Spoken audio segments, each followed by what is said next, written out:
বইয়ের দোকানে যাবেন, এই বইটার দাম 80 টাকা দিয়ে আমি কিনছি। বইটা কিনবেন, কিনে এই যে দুইটা পাতা আছে শরীফ শরীফা, ছিঁড়বেন, ছিঁড়ার পরে আপনারা ওই বইটা আবার দিয়ে দিবেন, দিয়ে বলবেন এটা কম, অর্ধেক দামে বেচো, যাতে মানুষের অ্যাওয়ারনেস হয় যে এই বইয়ের আমাদের প্রতিবাদ এটা হতে পারে যে আমরা এই বইয়ের দুইটা পাতা, এই শরীফ শরীফের পাতা ছিঁড়ে ওই বইটা আবার ওদের কাছে দিব, আমার টাকা দিয়ে আমি ছিঁড়বো। আসসালামু আলাইকুম সবাইকে। আমি খুব সংক্ষিপ্ত বক্তব্য রাখবো। আমি যখন ছোটবেলায় প্রথম লূত আলাইহিস সালামের গল্প শুনি, তখন এটা বিশ্বাস করতে ইমানি দুর্বলতার কারণে অনেক কষ্ট হয়েছে। কিভাবে সম্ভব সমকামীরা, একটা জাতি, একটা রাষ্ট্র কিভাবে সমকামী হতে পারে? এটা কি সম্ভব? এটা তো কল্পকাহিনীর মতো লাগতো ছোটবেলায়, যেটা কিভাবে সম্ভব। শুধু যে সমকামী একজন দুজন বা একটা রাষ্ট্র সমকামী সেটা না, যারা সমকামী না লূত আলাইহিস সালামের সময়, তাদেরকে সমকামীরা জোর জবরদস্তি করে তাদেরকে প্রেসার দেয়। এইটা কিভাবে সম্ভব? কোরআনে লেখা আছে, বিশ্বাস করা খুবই কঠিন।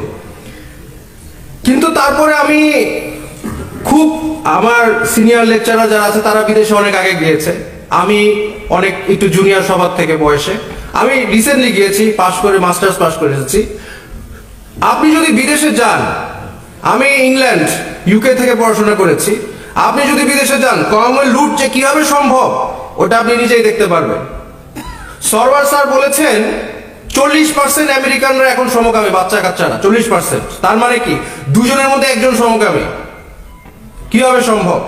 শুধু যে তাই না, ইংল্যান্ডে যে আমি গিয়েছি, আমার এখন গতকাল আমার ফ্রেন্ডের সাথে কথা হচ্ছে, পিএইচডি করছে আমেরিকায়, বলছে এই সমকামী বিষয়, এলজিবিটি ব্যাপারে, ট্রান্সজেন্ডারের কথা বললে আপনার শেষ, লাইফ শেষ। এবং এটা আমি নিজে ফেস করেছি। আপনার ইংল্যান্ডের জেলে, আপনার ওখানে গেলে আপনি যতক্ষণ না পর্যন্ত বলবেন লাইলা সমকামী, এটা না বলা পর্যন্ত তারা আপনাকে শান্তি দিবে না, আপনাকে চাকরি দিবে না। আপনি যদি পড়াশোনা করেন, আপনাকে পড়াশোনা থেকে আপনাকে ইউনিভার্সিটি থেকে বাইর করে দিবে। আমার বাবা জমি জমা বিক্রি করে বিদেশে পাঠিয়েছে। এখন যাদেরকে পাঠাচ্ছে বিদেশে, আপনার ছেলেমেয়েরা যারা বিদেশে যাচ্ছে, তাদের কি সমকামী বানানো হচ্ছে না? অবশ্যই। কারণ আপনি একদিন দুদিন সহ্য করবেন, তারপরে কিন্তু আস্তে আস্তে মানুষের মনোবিজ্ঞান তাই বলে যে মানুষ সবার সাথে মিলতে চায়। যখন দেখবেন আপনাকে সবাই কোথাও দোকানে গেলে আপনার সাথে কেউ কথা বলছে না, আপনার সাথে সবাই গালাগালি দিচ্ছে, আপনাকে কেউ চাকরি দিচ্ছে না, আপনাকে ইউনিভার্সিটি থেকে বাইর করে দিচ্ছে, তখন আপনি চিন্তা করবেন আচ্ছা হইলে সমস্যা কি। এবং এটা আমরা ফেস করে আসছি। যারা সিনিয়র তারা কিন্তু ফেস করে না, আমি নিজের চোখে দেখে আসছি। যতক্ষণ না পর্যন্ত লা ইলাহা সমকামী বলবেন, ততক্ষণ না পর্যন্ত আপনাকে নাফরমানদারও ছাড়বেন না, নট পসিবল। সো আমি এখন এই বিষয়ে আমরা বলি, আমার খুব কষ্ট হয়। আমি একজন শিক্ষক, আমার খুব কষ্ট হয়, কারণ আপনারা এটা সিরিয়াসলি নিচ্ছেন না। 40% আমেরিকায়, তার মানে গড়ে দুজনের মধ্যে একজন এই ট্রান্সজেন্ডার, এই সমকামী। কিন্তু আপনারা এটা সিরিয়াসলি নিচ্ছেন না। যাকে বলি সে হাসি দেয়, হেসে দেয়। এই ছেলে নিজেকে মেয়ে মনে করে, মেয়ে নিজেকে ছেলে মনে করে, কি এটা তো একটা হাসার বিষয় আসলেই। কিন্তু আপনারা যে হাসিটা দিচ্ছেন, আমরা যে হাসিটা দিচ্ছি, এই হাসিটা আমেরিকানরাও দিছে আজ থেকে 100 বছর আগে। এই হাসিটা ইংলিশরাও দিছে, ইংলিশ খ্রিস্টানরা দিছে 100 বছর আগে। কিন্তু 100 বছর পরে কি হইলো? তাদের ছেলেমেয়েরা দুইজনের মধ্যে একজন সমকামী, এবং ভবিষ্যতে জরিপ করে দেখা গেছে যে 80% হয়ে যাবে। তার মানে কিয়ামতের লুট আপনারা ডেকে নিয়ে আসছেন, অলরেডি আনছেন, এবং বাংলাদেশে এটা আসতেছে। আপনারা এখন দেখতেছেন না, কিন্তু আমি দেখতেছি। আমার কষ্ট হয়। আমার স্টুডেন্ট কিছু মানুষ আছে, হ্যাঁ, সরওয়ার স্যারের পিছনে যারা লাগছে, তাদের অবজেক্টিভ হচ্ছে এগুলি করবে, মেয়েদের মতো করবে, তারপরে বলবে আমাকে হুমকি দিছে, আমাকে আমেরিকা নিয়ে যাও, আমার টাকা দাও। এরকম কিছু আছে, হ্যাঁ। কিন্তু এই যে আমার ছাত্রছাত্রীরা, আমার দুইটা ছাত্রী এসে আমাকে বলছে যে আমি খুব ভালো ছাত্রী, যেমন মেধাবী ছাত্রী তেমন ভদ্র, হ্যাঁ, কথাবার্তা শালীন, তেমন সে আমার সাথে কথা বলতেছে, সম্মান দিয়ে কথা বলতেছে, কিন্তু এসে বলে স্যার আমি তো আসলে মেয়ের মতো দেখতে, কিন্তু আমি ছেলে। এটা বাস্তবতা। এই যে তাদের লাইফ ধ্বংস করলো, এটার দায়ভার কি আমাদের নাই? কিন্তু আমরা তো হেসে উড়াই দিচ্ছি বিষয়টা। সলিমুল্লাহ খান স্যার উনি একটা কথা সবসময় বলে যে শিক্ষক বাংলাদেশের ইন্টেলেকচুয়াল আমাদের মতো, তারা বুদ্ধিজীবীরা হচ্ছে সেল আউট, দে আর সেল আউটস। কারণ আমরা তো কিছু বলতে পারতেছি না, চাকরির ভয়, চাকরি চলে যাবে। কারণ আপনারা আমাদের সাপোর্ট দেন না অনেক ক্ষেত্রে। আমার চাকরি চলে গেলে কি আপনারা কেউ আন্দোলন করবেন? কিন্তু আমরা কিছু বলতে গেলে কিন্তু আমার চাকরি চলে যায়, কিন্তু আমার ছাত্রছাত্রীদের লাইফ ধ্বংস করে দিচ্ছে। আপনাদের কাছে এটা অবাস্তব, এটা আমি বুঝতে পারি, এটা হাস্যকর, বুঝতে পারি আপনাদের কথা, এটা অবাস্তব, কিন্তু এটা বাস্তবতাটা কিন্তু আমরা দেখতে পারতেছি। আমার ছাত্রছাত্রীরা ওপেনলি বলতেছে, I am them, I am she her, I am gender. সব ছেলে নিজেকে মেয়ে মনে করবে, তাদেরকে স্বীকৃতি দেওয়া হবে, এবং এর বিরুদ্ধে আপনি যদি বলেন, তার আপনার 1 বছরের জেল আর 50,000 টাকা জরিমানা হবে। এটা কিন্তু বাস্তবতা। এটা আইনটা পাশ হলে আমরা ধ্বংস, আমরা শেষ। আর এই আইনটা সমস্যা কি? আপনাদের তো কিছু যায় আসে না, আমাদের তো কিছু যায় আসে না। প্রবলেম কি? বাংলাদেশের ধর্ষণ আইন কি বলে? 175 আর্টিকেল বাংলাদেশ পিনাল কোডে বলা আছে, একটা ছেলে যখন একটা মেয়েকে ধর্ষণ করবে তখনই সেটা ধর্ষণ বাংলাদেশের আইনে। এখন একটা ছেলে যদি নিজেকে মেয়ে দাবি করে আর আইন যদি তাকে মেয়ে হিসাবে স্বীকৃতি দেয়, তাহলে কি হবে? তাহলে সে ধর্ষণ করলে তার কোনো বিচার আছে বাংলাদেশে? কারণ মেয়ে তো মেয়ে, ধর্ষণ হয় না। তার মানে আমাদের দেশে তো আমরা ধর্ষণ আইন আমরা প্রচলিত করতেছি, ট্রান্সজেন্ডার নামে ধর্ষণ করবে। আমাদের কারো আত্মীয় স্বজনের যদি আল্লাহ না করে ক্ষতি না হওয়া পর্যন্ত কি আমরা আগে থেকে কিছু করতে পারি না? ক্ষতি হওয়ার পরে এই ট্রান্সজেন্ডার আইন যদি পাস হয়, তাহলে তো ধর্ষকরা তো জাস্ট বলবে আমি মেয়ে।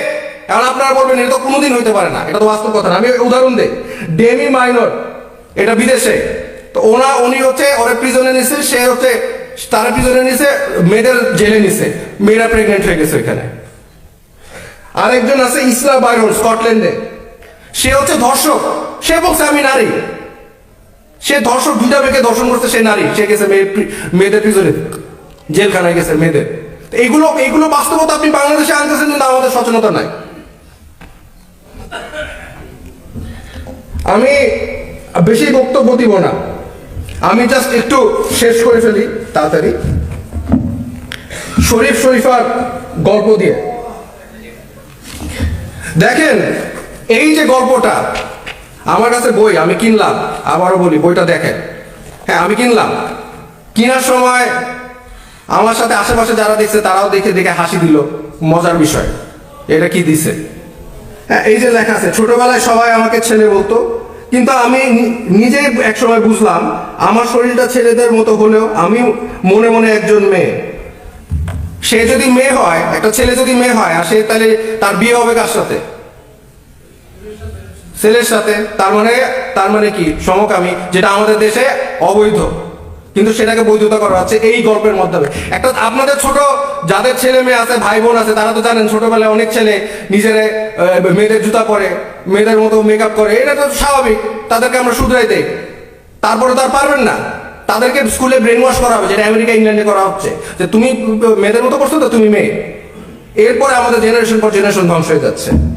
দেখেন, আপনারা অনুমতি দিলে, আমি একজন পেশাদার দার্শনিক, আই এম আ ফিলোসোফার, আপনারা অনুমতি দিলে আমি আমার প্রফেশনাল কিছু সাজেশন দিতে পারি। আমি কি দিব?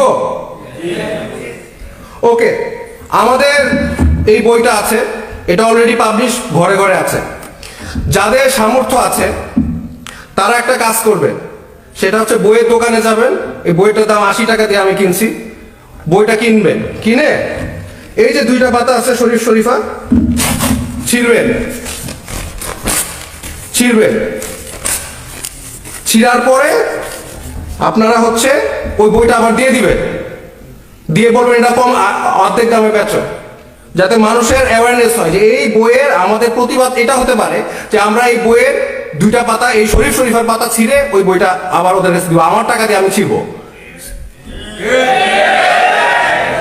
আমার টাকা দিয়ে আমি বই কিনা বই ছিঁড়বো, 2টা পাতা ছিঁড়বো, ছিঁড়ে আমি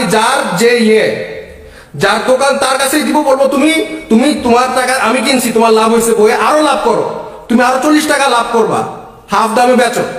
খালি বাপ মারে বলবা যে এই পাতাগুলো আমরা ছিঁড়ে রাখছি এই বই থেকে, এবং এই হাফ দামে আপনি কিনতে পারবেন। এতে কি হবে? যারা অভিভাবক তারা কিন্তু এখন জানে না এই বিষয়গুলো, তখন তারা জানবে। এবং শুধু যে জানবে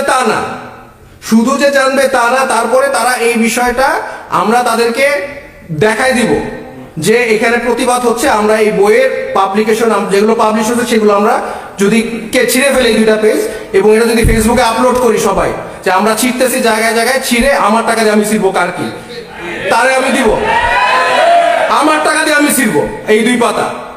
এটা কোনো শিক্ষা না, এটা আমার ভবিষ্যৎ, আমার ছেলেমেয়ের ভবিষ্যৎ ধ্বংস করার একটা পার্ট পায় তারা। এই বলে আমি আমার বক্তব্য শেষ করছি। আসসালামু আলাইকুম।